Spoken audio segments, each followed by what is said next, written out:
Before we begin today's episode, we want to let you know that the subject of suicide is brought up. So if this is a difficult subject for you, you may want to go ahead and skip this episode.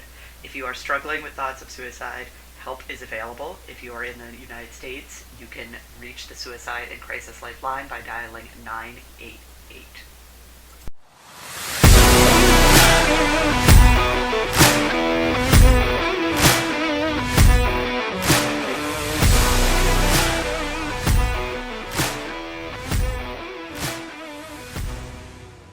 Welcome to Who Are You, a CSI podcast. I am Lauren, and I've seen CSI through and through around 3 to 4 times. And I'm Nick. This is my first time seeing these episodes. And today we are reviewing Season 2, Episode 6, Altar Boys. Original air date is November 1st, 2001. Director is Danny Cannon. Writers are Anthony E. Zeiker and Anne Donahue. And I'm very curious what the Vegas score is for this episode. So our Vegas, I should actually have the There was a lot of interspersed Vegas Yep. shots in this episode, I noticed. We have a 23 out of a possible 55 LV score. Okay. All right, so right in the same range that it's kind of been in recently. There's 2 scenes at the beginning. There's 2 other scenes in this show because there's one of the plot lines revolves around the casino, so you got a lot of those pre-shots, and so it's one of the higher. Anything in the 20s is pretty high so far for this season, so that's good. I say that, but most of them are there. So yeah, that's kind of a normal range. There's a lot more, I feel like, this season interspersed scenes too. So glad I made those changes. Yeah, I appreciate it. So we go to an officer driving down dirt road. He spots a car parked offside the road, so he stops to investigate. In trying to investigate, he trips down a hill. Yep. And he stumbles upon a guy burying a body, so he tackles him. I thought the officer was going to be the person who gets killed. You know, the option this is how the person died, maybe. Scene. I was like, oh, there's a dead police officer. This would be good. Yep. Nope, not where we go with this episode. We then have Grissom and Nick on the scene. We learn that the person burying the bodies is Ben Jennings, and O'Reilly comments that he was caught red-handed. So, which is a great line because I don't know where the real source of that term comes from, but I always sort of associate with his bloodied hands, right? Yes, which literal bloody. Spoiler alert comes back at the end of the episode. We then go to. Oh my god! I did not get that. Oh. Wow. Yeah. Mind blown. Even on I would say even on the second watch through, but my first watch through was 2 weeks ago, so that's fair. Yeah. So we're coming off a bit of a hiatus. So yes. Welcome back, guys. We're happy to be here. Just with traveling, it was very difficult to try to coordinate a recording session. So we're finally back in the groove of recording and refreshed. We return to Grissom and Nick. They are noting that we return to Grissom and Nick. This is not like the original crime scene. They don't think that this person was killed here. They think he was just being buried, like he was moved here. Sarah arrives. They uncuff the suspect, just on the side of the road to do their... process him. They're processing him. Yeah, they just, don't worry about it, guys. He's fine. He's not a violent criminal. There's only 2. Well, actually, at this time, there's only we don't know body. this. Yeah. We don't know this at this stage. So they do find some fibers. They take shoe prints. The shoe prints actually never come back around. No. The fibers do, for sure, though. So we go to our other storyline. We have Catherine and Warwick arriving at a casino/spa. They walk into the victim in a locker room. She's on one of the benches, wrapped up in a bathrobe. Towel? There we go. Bathrobe, robe. I think it's a bathrobe. Yeah. So they end up talking to the night manager, and pretty soon into this conversation, Catherine realizes that the sash on the bathrobe was most likely tied by somebody else, and so the night manager does admit to putting the bathrobe on her because she was naked prior, and she wanted to give her some decency, and she also didn't want the other guests to see her naked, so she does admit to putting the bathrobe on her. This night manager is real dumb. Yeah. That early on, they know that you did something, and she just keeps lying. She just keeps lying. We've had instances on the show before. It doesn't help you to continue to lie. Just tell the truth up front. Don't put yourself in jeopardy. No, especially for your job. Yeah. Like, ugh. Like, they're not going to go out of their way to protect you. Yeah. So not like go to jail, you know. No. So we then return to Grissom and Sarah. They're with the body. They find flour on the victim. This becomes very important to the overall story, but this is where they initially find the flour. They also find fibers in the wound around his neck, these like yellow satin fibers. And they make the deduction that he was strangled probably with his own tie, because he's in like, you know, like a nice dress shirt and a jacket, but no tie. Yeah, they don't have the tie to match to yet. Right. That also plays a very important role later on in the episode. Warwick and Catherine are back with the night manager. We learn that the victim is Shelley Danvers, and this is when they are thinking at this point that maybe she drowned in the jacuzzi, and that is her cause of death. And the night manager is adamant, which, to be fair, does end up being true, that she did not die drowning in the jacuzzi. Like, that's not what happened to her. She has all, earlier they showed that she has like red marks on her legs too. Yes. I feel like they don't really spend any time on it, but sort of gives the idea was like she like in, so she was in some place. Yes. Prior to being here. Yep. Grissom is then with Doc Robbins. We learn that their victim in their case is Oliver Dunn, and Doc Robbins is pulling 380s out of him, or has pulled a bunch of 380s out of him. But that's not what killed him. He died of asphyxiation. So their idea that he was strangled with his own tie, but possible. Yeah, it was kind of weird. I don't know enough about this, but it was kind of funny. It was like both those things basically are you dying from lack of oxygen to the brain. Yeah, but I think there's probably other signs that, Sarah enters. This is where we learn that the flour collected from the victim is from a pizza shop. Yeah. It's very specifically used to make dough. Yeah, they make a big deal about what's called 00 flour, which is used in making pizza. It's probably the number one place it's used. But we actually have 00 flour in my house because you use it to make pasta as well. Oh, okay. You use like 00 flour and semolina flour. Yeah. To make homemade pasta. I had to look it up. I was like, we use it for not pizza all the time. Fancy making your own pasta.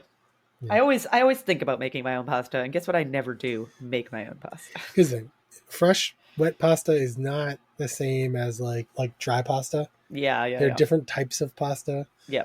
But it's shockingly easy to make. The big annoying thing is rolling it out. So if you don't have a thing to roll it out with, in like a KitchenAid, I mean, you could do it with like a rolling pin, but just buy pasta.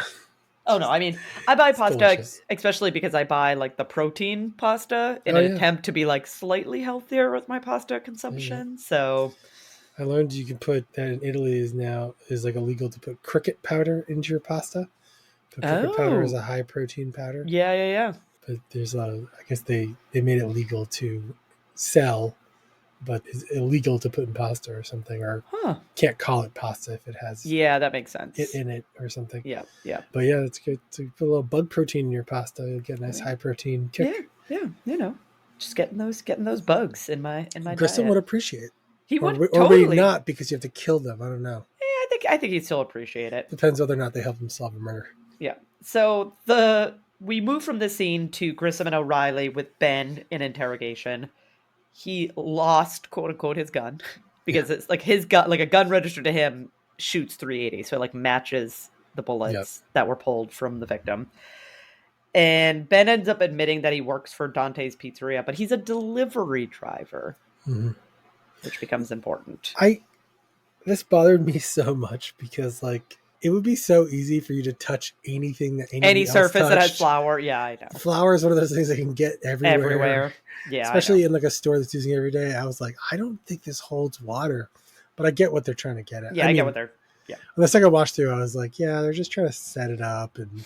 Yeah. Sure, but like this wouldn't hold up in court. No, people. I don't think so. Very quickly, somebody would come in and be like, "Yeah, that flour is going to be all over the." Like they would just go into like 10 pizza stores and swab surfaces and find flour. Yeah. So Ben also slips up and says murders. Yes, plural. With an S on the end of it. Bum, bum.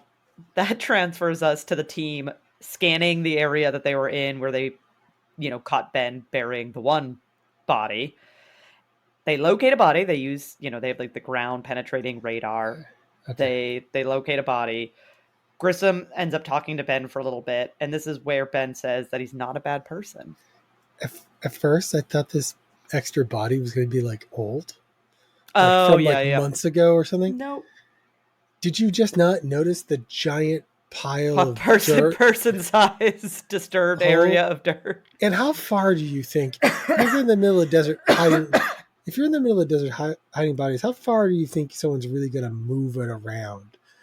They're like, oh, we don't want them to find two bodies if they find a body. Yeah. So we're better bury this one a quarter mile away from the other one. That was probably the most farcical thing in the whole episode. Yeah. I was like, they would just have dug one hole and buried it there. I also know from digging a giant hole in my backyard that the ground is pretty compact, and when you dig it up and you try to fill things back in, you have way more dirt than you dug out. Right. And it will settle over time. Yeah. So we then move to Catherine with David and Doc Robbins, and this is where we learn that Shelley did not drown. That was not her cause of death. She did not drown. She died of heat stroke. Then we go to Nick. He's digging up the second body. A priest approaches Grissom, who's also on scene. Spot the guest star alert, by the way. Okay, I was going to say this was maybe a spot the guest star for me, and I was just looking at his IMDb because I was like, this guy looks like really familiar. He's in so many less things than I thought. I think the thing I most know him from, because he's got a few series under his belt that I don't think I watched much, but most of them from the Spider-Man movies, the Tobey Maguire ones. He's in Spider-Man 2 and 3. Oh, okay, yep. As Professor Doc Connors, and who later, spoiler alert, turns into the Lizard Man in Spider-Man 3 and is quite the foil. So that's I know, but I feel like he's probably played like Catholic priest role at least 5 other times. Yeah. He's been in some other shows, he's been in some other movies. So yeah, he's one of those guys. Man, his IMDb list is impressive. Like, it just keeps he's going. He doesn't have like one of those shows where he was like a series regular for 5 seasons and like everyone would know him from X, Y, Yeah. This is the penultimate spot the guest star. We have 2 more spot the guest stars to go. So 2 more. I don't even know if I have 2 more. I have 2 more. So this is gonna be it's gonna be a record for number of spot the guest stars in a single episode. We have easily the biggest spot the guest star of all time in this episode. Fair. Yes. We'll get there very soon. I think I hit the bullseye with that one. Okay. So priest approaches Grissom. They're dusting the body. They find a wallet. They ID this victim as Kenny Ramirez. There doesn't seem to be a connection between the two men because they're different races. They're different, but one of the connections is that it's not a robbery for either of them. Like, both of them have their wallet still. So it doesn't seem like this is the result of a robbery. O'Reilly comes back around. We learn that they found the first victim's car off of 215. Come to find out, 2 cars are actually there. And the other car that's on scene at this gas station is registered to a Ramirez. So, connection found. Both of their cars are sitting at a gas station. Then we go to Warwick and Catherine with the friend of the victim, who tells them that she went to the sauna, actually. Can I ask? Yes. Why did they transport the body in their own car when they could have transported a body in one of the victims' cars? Oh, good point. I don't know. That just occurred to me. I didn't think about that either. And I was like, oh, I don't know. That's a good point. It's not like they couldn't have found the keys. Right. They were right there. Well, we'll get to it, but I don't think who ends up being the murderer is the smartest person on the planet. It's true. So we also learned that the 2 friends fought over a shirt, and Warwick and Catherine end up taking a notepad with hopes of getting confirmation that Shelley was in the sauna. They were going to get Eric Stone Street guest star again once there's paper involved. Yes. They didn't actually show it. I don't know if he ever. I feel like this might be. He might be done so. I think we might be done so, but I could be. I could be wrong. I could be wrong. Knows? We're then with Nick and Sarah at the gas station. The attendant didn't see anything because he was out on a joyride, basically with his friend. His friend got a new car, took him out for a ride, and then when he came back, he checked out the cars because they were just sitting there with like doors wide open at the pumps. He saw blood, but he hosed it down because it grossed him out. Yep. So we have a lot of people just messing with crime scenes in this episode. You don't know what that blood is from. Just, some hobo cut himself. Yeah. So he hosed it down. No big deal. We move to Grissom inspecting Ben's car. The priest arrives, and the priest pegs Grissom as a lapsed Catholic because he refers to him as father, which is so funny because if you've been listening long enough, you know that we live and grew up in the Northeast, and so Catholic is a fairly predominant Christian religion around here. And so when he said father, I didn't think twice because that's obviously how you address a priest is by calling him father. And I grew up Catholic, so for me, I did too. So I was like, yeah, duh, obviously. And then when he's like, oh, you're a lapsed Catholic, most people call me reverend or, and I was like, oh, minister, and I was like, oh, right. I was like, it is us Catholics that call you father. He says the Romans always call me father. Yeah. And this is where we learn that the priest thinks that Ben's only, or one of his only negative quality is that he wants to please people. And Grissom can't seem to understand how that can be a negative because Grissom just has to be unironically Grissom sometimes for no reason. But as they're talking, Grissom is using luminol. He's spraying it in the car to show a heck of a lot of blood in the car. The seats are just covered in blood, according to the luminol. So that does not leave the priest feeling great, but he leaves Grissom to his work. Oh, I just answered my own question in my head. Okay. Because the person who committed the murders wanted this car to have blood in it. Yes. Oh, yeah. Because he wanted to. Yeah. We'll get there. We'll get there. Well done, CSI. I don't think I got that. But that was, sometimes I make sure I give them credit where credit's due. Yeah. Warwick and Catherine are back with the night manager. They have proof that Shelley was in the sauna, which is just a note that she left herself, which to me is not proof that she actually physically got into the sauna. It's just that she wrote down that she had an appointment to go into the sauna. Correct. Well, she wrote down that. She just said sauna 8 p.m. or something. And then wrote down a time. Yeah. Those things could not even be related to each other. People often take more than one note on the same piece of paper. Yes. Oh gosh, my poor notebook in here just gets gross with me writing things in different columns. But again, they're lying and saying that she doesn't even have an appointment to be there. Yep. But they're letting her know that they keep the sauna perfect temperature for heat stroke, 182 degrees. Jim Brass arrives and adds fuel to the fire by stating that no one checked in the sauna after 7:30 p.m. They're supposed to have every 15 minutes a member of the staff supposed to go and check the saunas, but that seems like a lot, by the way. It's not. Yeah. It's not. I can see that. It sounds like a lot, but I can see it. I mean, I guess if you have somebody working there full time, it's easy. Especially if you know when you know someone's in there or not. But I've definitely been in some hotel saunas and nobody's ever checked on me. Yeah. Oh, I don't think this is a regular practice at places that have saunas, but it's manageable. And so then we get a flashback and the night manager found her in the sauna.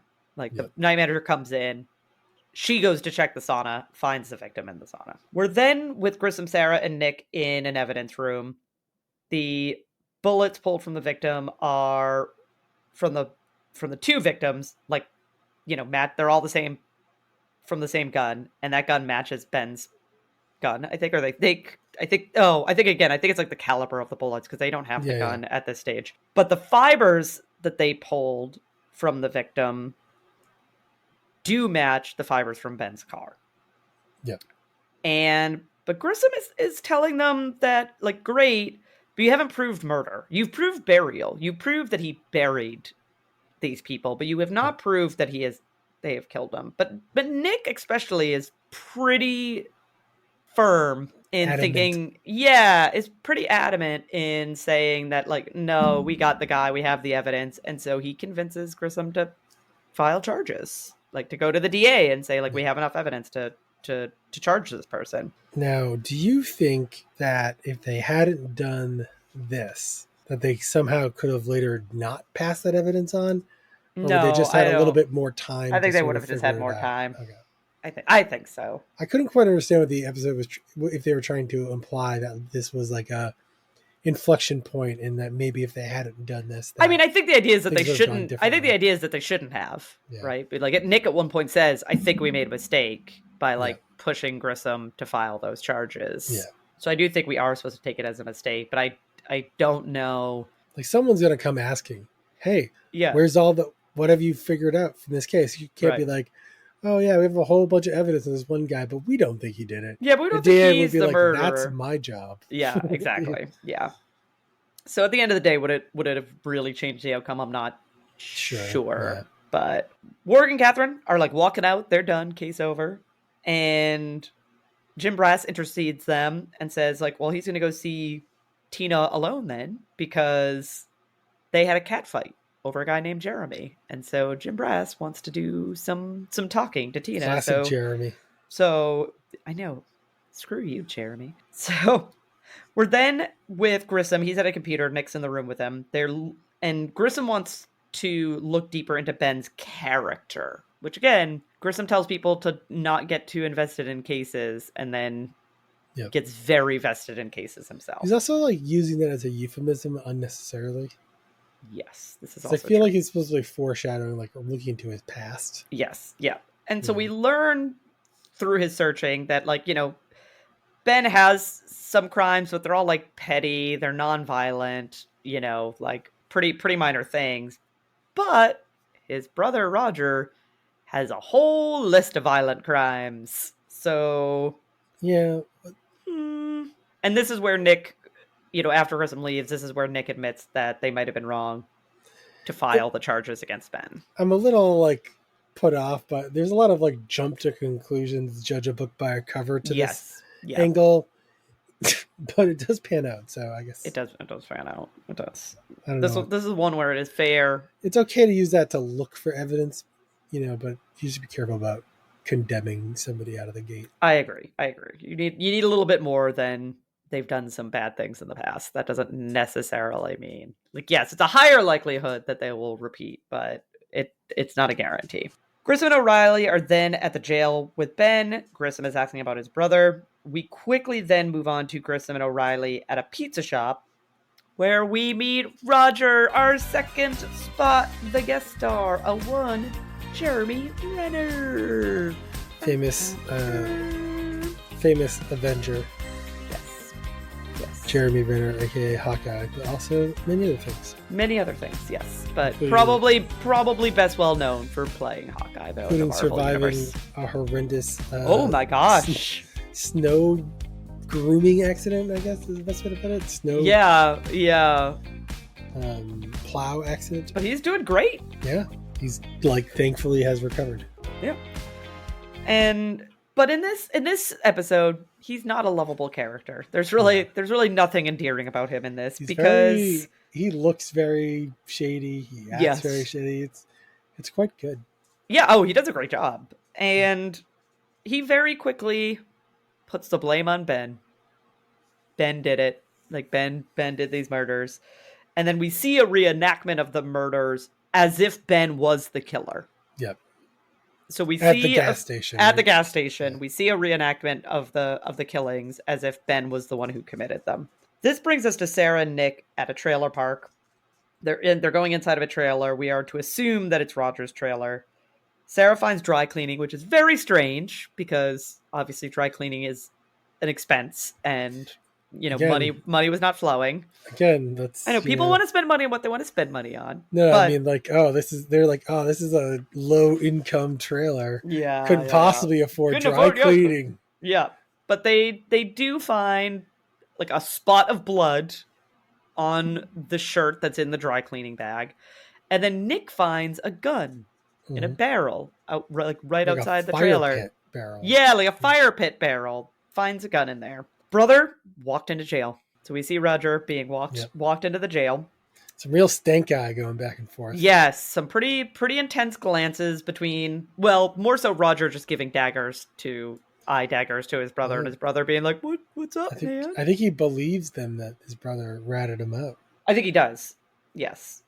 And then Grissom is firing, test firing the gun. Nick walks up, and then the gun jams. The gun jams. Yes, this is important. And then Sarah is with Greg Sanders, and sadly, the dry cleaning baked in the blood, and they cannot, Greg Sanders cannot definitively say that it's blood. He can't get the hemoglobin to show up in the testing. So, or anything about blood type or anything that would have been identifier to whose blood it was. Yeah, gone.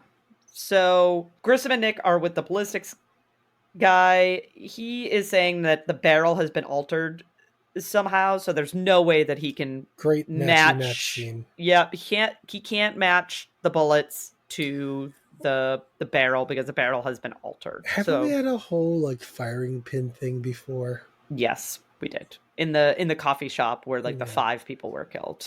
That was my one thought. Didn't they have a way to combat this? Because someone else changed the barrel on their gun once. Yep. But it's kind of come up before. Yeah, but they don't go to that trick. And this is when they realize that the guilty brother is probably gonna walk. Mm-hmm. The one who actually did it is probably gonna walk because they're not finding any evidence to tie him to these crimes. So Roger gets bailed out, or gets let out. He's dressing again, kind of staring down his brother. Leaves, and this is where Grissom confronts Roger, or one of the times that he confronts Roger, and tells him that the bullet jammed in the feed, and that's why he had to use the tie to strangle the second victim. It was out of necessity, because he said it was either out of entertainment or necessity that you would switch your mode of killing, and in this case, it was out of necessity because the gun jammed. I always got the feeling. I got the feeling in this scene that it was the way he looks at him was kind of or maybe it was both. Yeah, maybe I enjoyed it as well. Yeah, he gives off skeevy vibes in this scene for sure. So Warwick, Catherine, and Jim Brass are back with Tina, and this is where we learn that Shelley actually went into anaphylactic shock. And crazy enough, she has a shellfish allergy. Mm-hmm. And Tina ordered 2 bowls of lobster bisque, but pureed lobster bisque, so the victim wouldn't. I feel seafood tastes like seafood you would have known you were eating, and it gets delivered. I don't know. Do you don't ask what's in? I don't know. I feel people with allergies are very. That's what I was like. No, this doesn't make any. But it's your best friend. You know what I mean? They know, you trust them. Yeah, you would trust. Maybe should probably trust your sister. Although also, if it's really your best friend, they should probably have a better idea of how dangerous you probably had told them stories. Yes, of how, because she. So the conversation continues. On the same notepad that the sauna was scheduled was a note from Jeremy for drinks at 10 o'clock, and Tina was hurt that he asked for Shelley and not for her. And we see the actual reenactment of Shelley going into anaphylactic shock in the sauna, and then dying of a heat stroke. Do you know? I thought Shelley in that scene. I was like, oh, do I know? Could have been a spot the guest star. That person doesn't even have a photo in their IMDb page. Oh, so definitely not a spot the guest star. In their credits, and then I realized I feel whatever that scene they reminded me of Marissa Tomei. I was like, well. It wouldn't have been Marissa Tomei. It was just a weird shot when they show her dying, and I was like, wait, is that? Do I know this person? I was just trying to figure it out, but then I would look at the IMDb page. I do, however, oddly know a person with that exact same name. Oh, okay. It is also not them. Yeah, it's not that person. Yeah, not even close.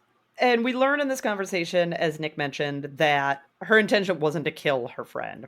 She just thought she would get a rash and she'd have to stay, in the room with her. Mm-hmm. And as Nick mentioned, if this is your best friend, you should know the severity. Because it's one thing to oh yeah, if I consume some of this, it's going to be really annoying for me for a little bit. But it's, I can pop a Benadryl and I'll be okay. Versus I could literally die from eating And this. it's terrifying, but accidents happen, so those become big moments in your life. You tell these stories. Yeah. She probably had an EpiPen. Right. Like, these are things that you would know at, being one of her best friends. So that wraps up that storyline. Except they don't charge anyone, as far as I could tell. No. Jim Brass says that they're going to arrest her. Oh, okay. Jim Brass goes, we're going to, like, Miss Cross or Miss Crass or whatever her last name is, like, you're under arrest. So she is arrested for her friend's murder. We then go to Grissom eating. Sarah walks in, lets him know that the DA wants to talk to him. And we hear and we see a newscast about charging Ben for the murder, which is what the DA probably wants to talk to him little about. Montage shortly after, right? Yep. Grissom is then with the DA, which is our third spot the guest star of this episode. That's what I thought it might be.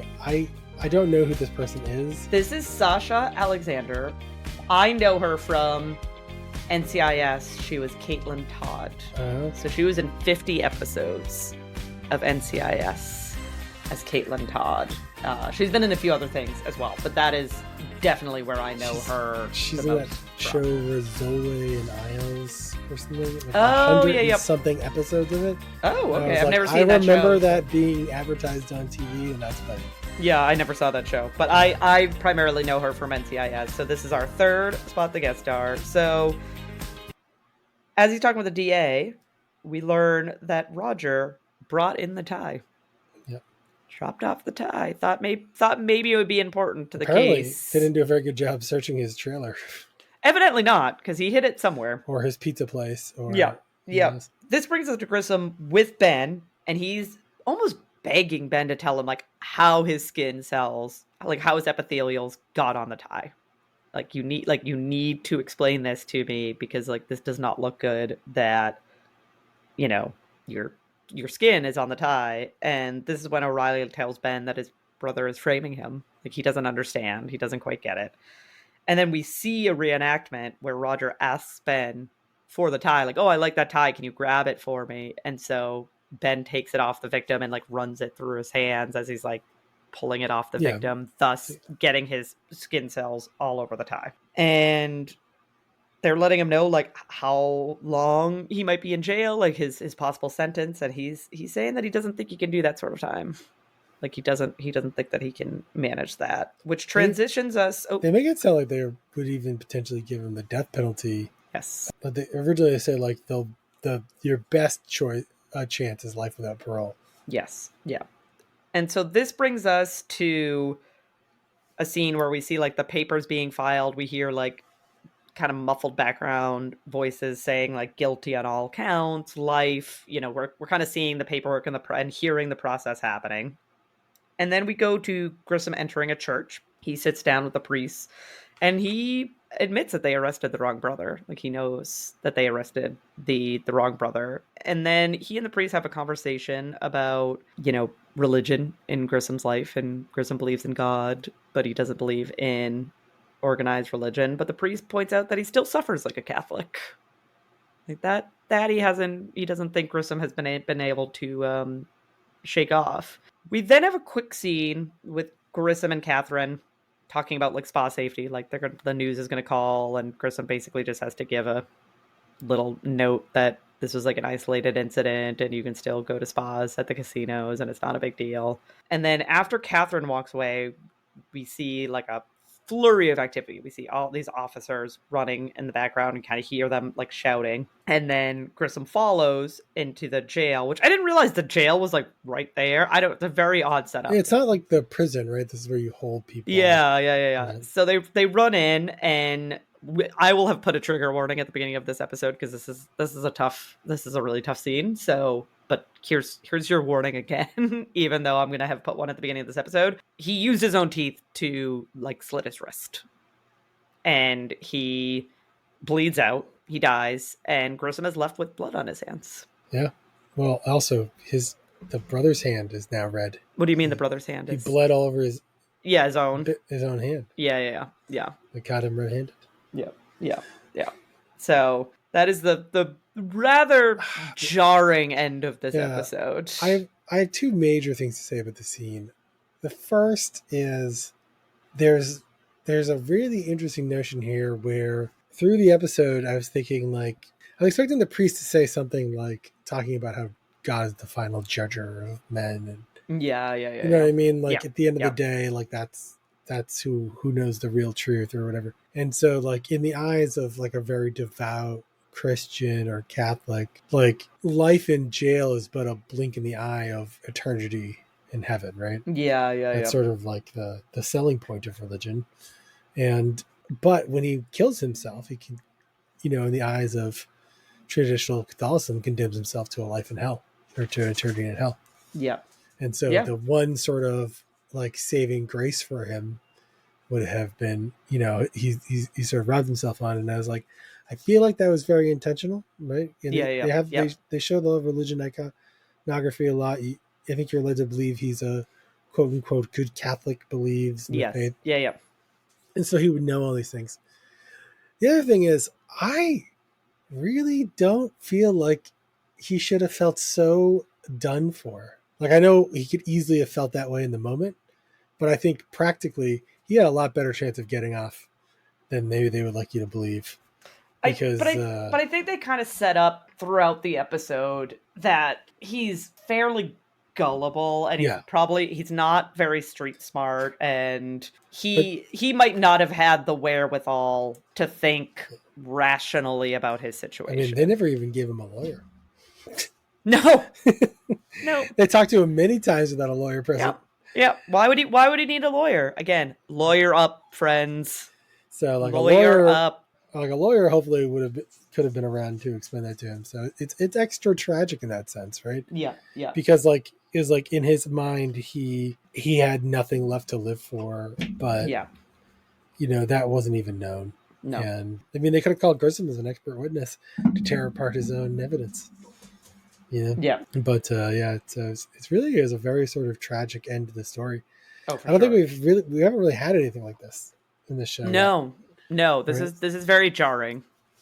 And so I think they did a good job with that part of the episode. Okay, well, that is a good segue into Nick. What did you overall think of this episode? In general, I didn't like the episode that much. It was okay. The B plot was really distracting, in my opinion. Yeah. You think this could have been a single storyline episode? No, I just think they could have had a better B plot. Okay, fair. Okay. You know what I mean? It just wasn't that good. There wasn't even a lot of it, that much evidence in it.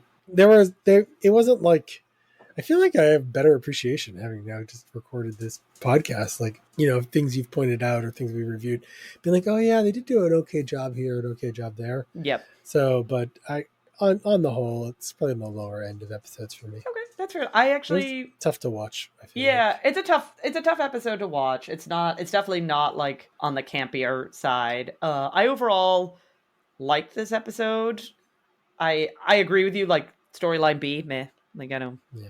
It doesn't really add anything. It's just like kind of a throwaway secondary storyline. But you know, I like the fact. I like the fact that they're this is kind of one of the first times that they really show you the consequences of their actions. Because usually it's just like, okay, well, we solved the case and we move on. This is like one of the first times where it's like, here's how like what we did on the case directly impacts somebody. I think that's an important one from this. Yeah. So the truth is, it's probably more like in the middle of the pack, because it's like storyline A is not that bad. Is not in of itself bad. It's just, I feel like the episode has some other sort of like pacing problems and different things that I just felt it was like, I remember the first time I watched it, I felt like it was really hard to watch. Yeah.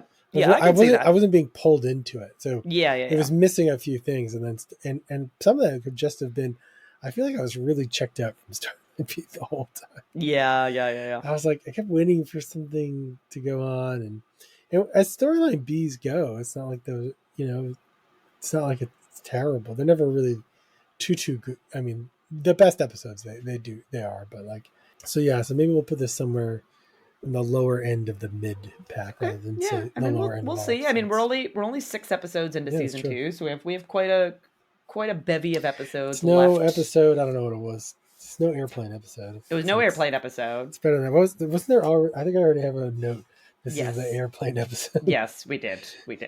And this is definitely not an airplane episode. So it's better than that episode. So for sure. It's in the top 5. Yeah. So we'll see how we feel about next week's episode. We'll be back next week with season 2, episode 7, Caged. In the meantime, you can find us on Facebook at Who Are You: a CSI podcast. We are also on Instagram, Threads, and Twitter/X at Who Are You CSI Pod. And you can also email us at whoareyoucsipod@gmail.com. But otherwise, we will talk to you next week. No spoilers. No spoilers.